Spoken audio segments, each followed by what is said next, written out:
Hi everyone, it's Lindy from Pink Whisper Designs. Today we're going to create this fun shaker card. This is an edge-to-edge shaker card, and we're going to be using this brand new set from Art Impressions. So let's go ahead and take a closer look at this set. You get this cute little elephant, a little bear, a cupcake, a heart, and that little sentiment that says, "You're so sweet." What's really cute about these little armfuls is when you die cut that little elephant, you're going to get a slit above his arms and below his arms, and so he can hold anything that you'd like to put in there. The set does include, again, the cupcake and the heart, so you can place those in there, but anything you want to put in here would be just fine. I went ahead and stamped using my VersaFine Onyx Black ink onto some Strathmore Bristol Smooth 100-pound cardstock, and we'll start the coloring. I'm using the Zig Clean Color Real Brush pens, and I started with sugared almond pink on the cheeks and a little bit in the ears, and then I've got the light gray, and I'm going to start to blend that out. But we're going to be adding a little bit more color. We're going to add some of that platinum brown, and you can see that I'm adding that here, and that will give us a little bit more shadowing. I didn't want it to get too dark, but I did want a little more contrast. So I'm going to again add that platinum brown, and then we'll just blend that out. And I am using the Zig blender pen to do my blending. And I know I always tell you this, but you can certainly use a water brush if it's easier.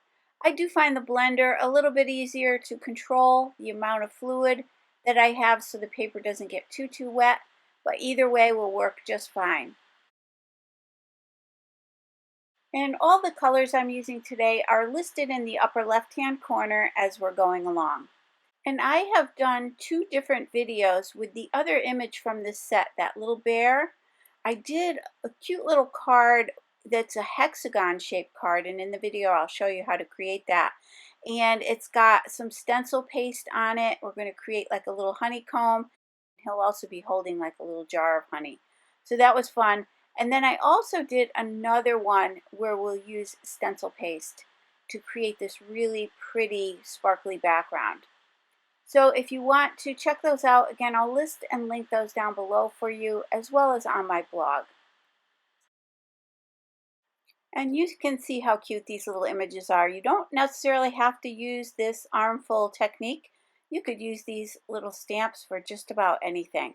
I love that you get the cupcake and the heart, but again, you could tuck anything in there you like. You could tuck in a little sentiment, a little bouquet of flowers, like I did on that honeybee one with the hexagon shape. I added a little pot of honey.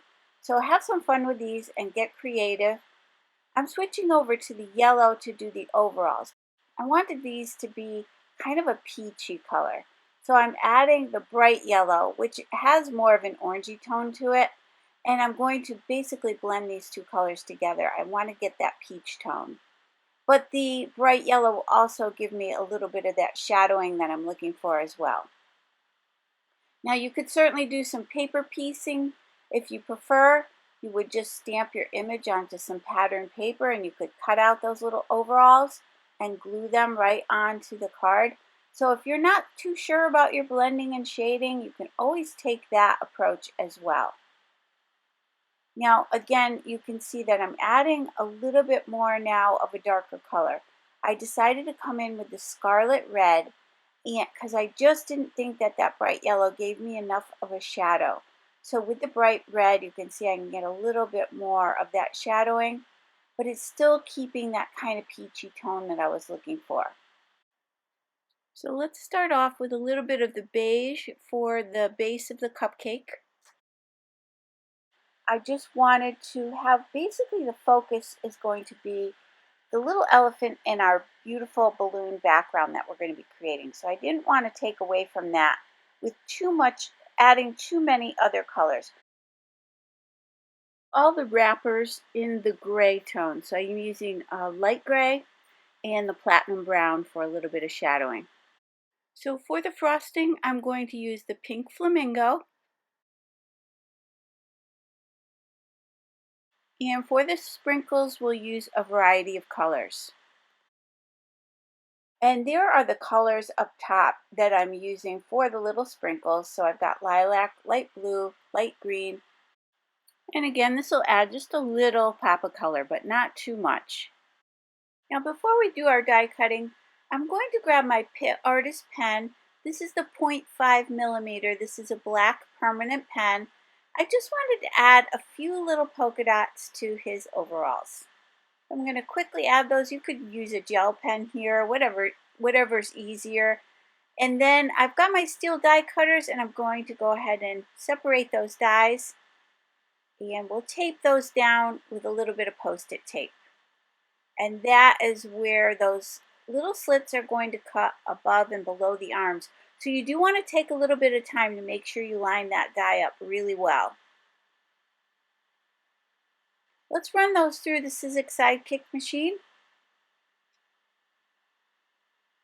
And here's a closer look at those little slits. So this is really cute, really fun. We'll go ahead and die cut all three of those cupcakes. And here's where I can slide that in, and you can tack that down with a little bit of glue. Let's quickly add some sparkle to the sprinkles, and I'm using this Wink of Stella clear glitter pen. So I'll add that to all of those little sprinkles. Now let's go to the balloons stencil. This is from Fawn, and we're going to stencil a background. So I've got a piece of Strathmore Bristol Smooth cardstock. I cut it using the Art Impressions A2 double stitch dies, and I used the largest die. So what I'm going to do is select, for now I'm going to start with that bottom right hand balloon on the stencil. And I'm going to mask that off with a little bit of Post-it tape. I just don't want to get any ink where I don't want it to be. And you have lots of different choices on that stencil. You've got a heart, you've got some larger balloons and smaller ones, you've got a star, lots of confetti, so have some fun with this. There's lots of options. I'm starting with the mustard seed, and I'll move this around a couple of times to fill in a few of those with the mustard seed. Now I'm trying to kind of do one color at a time, but you may want to just start at the bottom and work your way up to the top, or vice versa from the top to the bottom, whatever's easier for you. I'm just getting started by putting a few of these down with the mustard seed. And then I'm going to just have them going off the page. So I think that's important when you're doing a background, to make it look like the pattern just continues on. So that's why you see me just putting the bottom of that little balloon up towards the top. So now I'm going to switch to that round balloon, that kind of mid-size round balloon. And I'm going to use the carved pumpkin. So again, I'm just masking off some of that area, and then I'll use that blending brush and blend that in. And then of course, where that mustard seed and that pumpkin come together, you're going to get an overlapping of color, which is really pretty. So again, I'm not adding a lot of color. I really just want to stay in those same color combinations. You could certainly do something completely different back here and do a rainbow of colors here as well. And don't worry about having to stay in the same tones. It's just kind of what I was preferring to do. So again, just have some fun with these balloons. This is a really fun and easy stencil to use. Now I'm grabbing this Festive Berries. That'll kind of mimic that scarlet red that I used when I did the coloring on his little overalls. So I'm going to again get some overlap of colors. And you can start to see this is really coming together, and it's really easy to complete.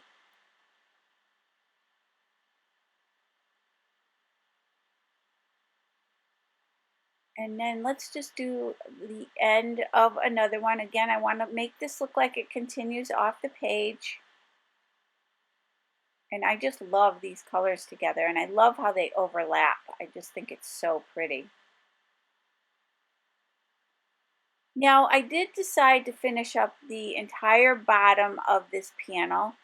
So I just continued to move that stencil around and finished everything up. Just going back to the carved pumpkin. And when I first started, I wasn't exactly sure if I needed to go all the way to the bottom because I thought my sentiment would be down there, but I decided to add a vellum strip with a sentiment on it, so those balloons at the bottom will show. So I'm going to finish that bottom portion of this up off camera.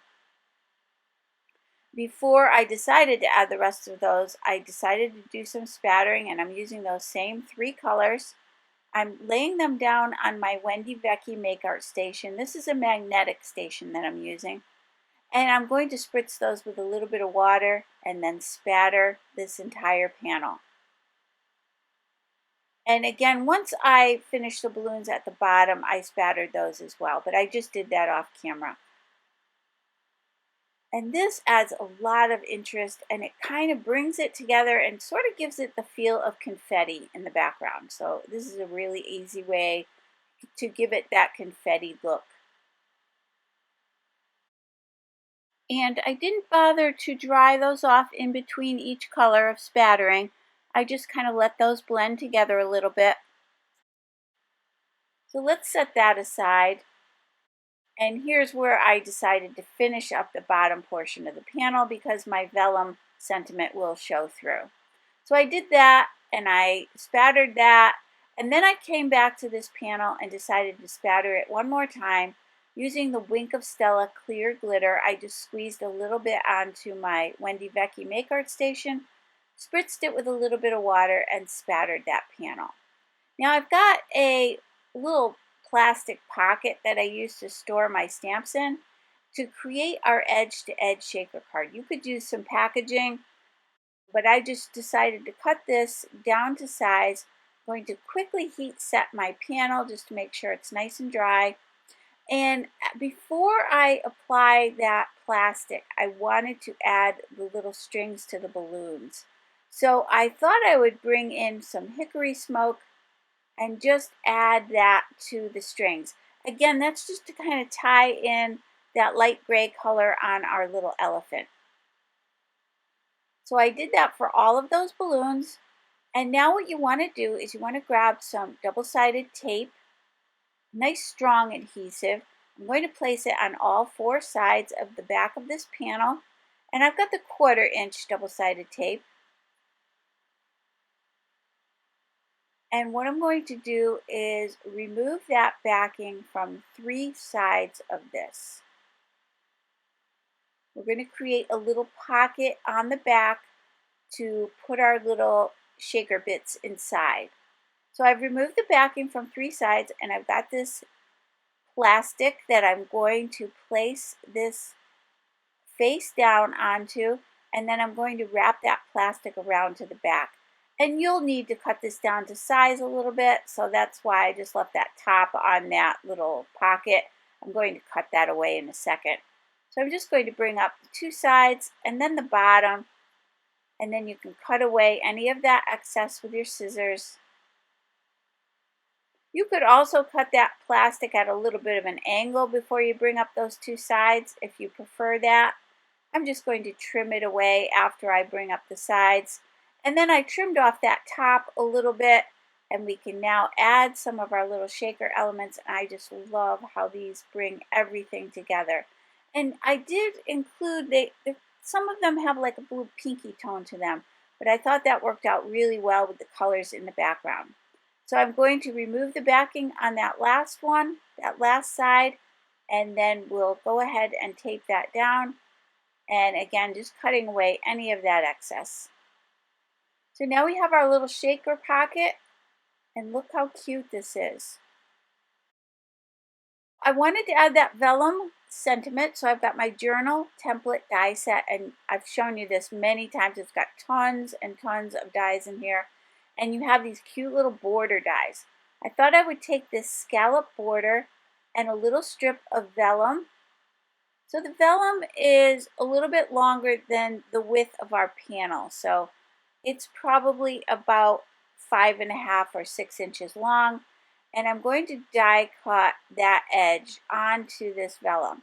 So I've laid that die down, just going to cut away that excess, and then I'll just slide it down because it's not long enough to cut this entire panel, and I'll continue die cutting. So I'm just lining it up with what I've previously die cut. It kind of locks into place. It'll lock into those scallops that are already there.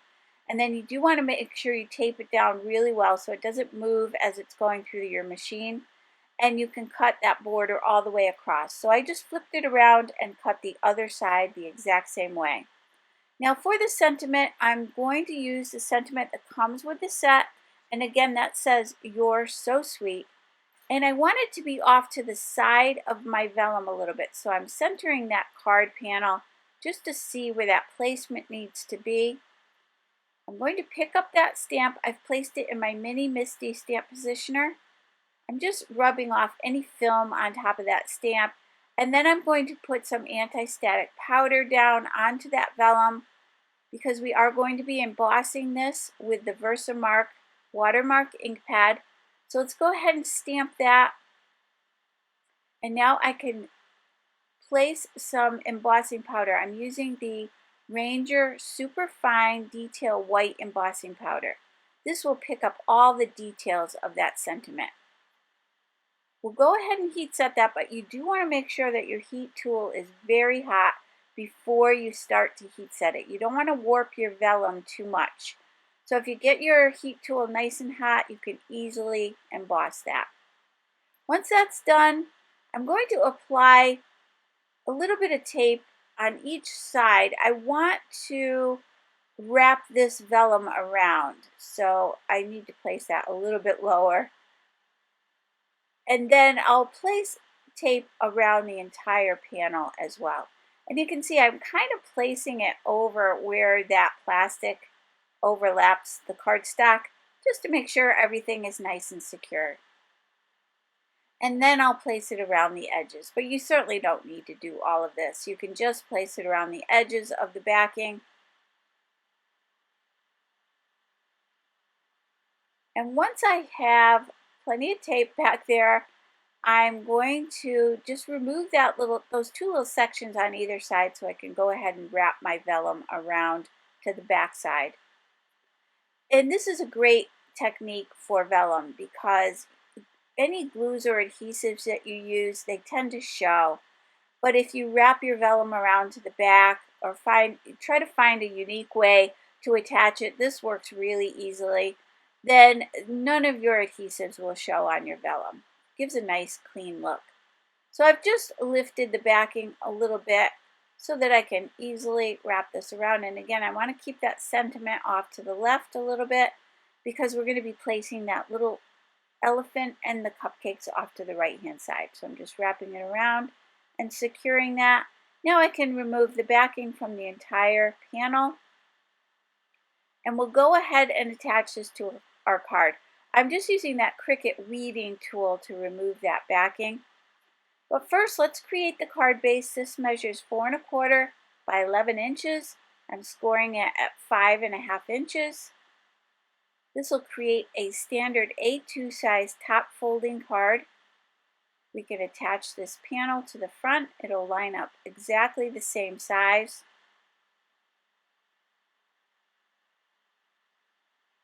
Now let's go ahead and tuck this in to his arms again and tack that down with a little bit of glue. You really don't need to do this because we are going to be adding some tape along the back side of this elephant, and that will hold this in place as well. So I'm going to add a strip of 3D foam mounting tape right down the back center, and again that would have held that cupcake in place for me. So I really didn't need to add that glue in this case.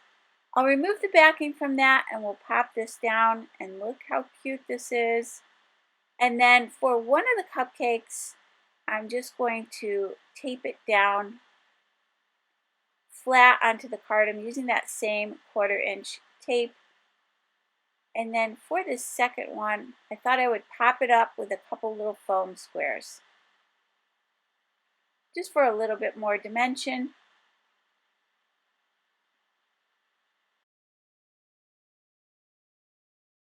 So once I have those positioned in place, let's add a few little sparkly gems from that same set of embellishments. And those are from Picket Fence Studio. And so once I've attached those, let's take a closer look at our finished card, and look how cute this is with these little shaker elements inside. Just a fun, happy little card. So I really hope you enjoyed today's video. If you did, please hit the like button and subscribe. And don't forget to hit that notification bell so that you don't miss a single video. Again, please feel free to check out those other videos that I've done on these cute little armful set. So I hope you all have a great day. Take care. Bye-bye.